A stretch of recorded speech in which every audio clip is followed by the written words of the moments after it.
Sasa nikiwa bado nipo huku kitaa cha mbele, moja kwa moja kwenye WHO, what's happened over there? Waarabu wamenipigia simu na mimi nasema hivi, habibi, I'm coming there. Okay, on my way direct mpaka kitaa kile pale cha Dubai ndani ya WHO. Tunakutana na mtu mzima Vanny Boy Rayvanny, ambaye kwa siku ya jana ameweza kuwa ni moja kati ya mshindi wa tuzo za Diafa katika kipengele cha tuzo ya heshima kama msanii wa Afrika anayefahamika vizuri duniani. Baada ya ushindi wa tuzo hii hapa, Rayvanny ameweka historia kuwa msanii wa kwanza kutokea East Africa kushinda tuzo hizi hapa za Diafa. Tuzo hizi za Diafa kwa jina jingine linaitwa Distinctive International Arabic Festival Awards. Tuzo hizi zilianzishwa mwaka 2017 zikiwa zinatambua mafanikio ya watu mashuhuri wa ukanda wa Kiarabu pamoja na wa kimataifa, wasanii, wabunifu, wanasheria, wajasiriamali na wengine wenye mchango katika jamii. Shughuli hizi za utoaji wa tuzo za Diafa hufanyika kila mwaka jijini Dubai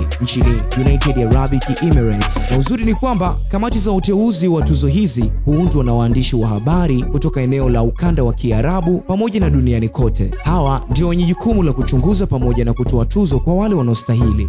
Hapa Waarabu mmetisha wanangu. Rayvanny anakuwa msanii wa kwanza kutokea East Africa pamoja na Tanzania kwa ujumla kushinda tuzo hizi za Diafa. So tuna kila sababu ya kuweza kumpongeza mtu mzima Rayvanny Vanny Boy. Big shout out to him, man.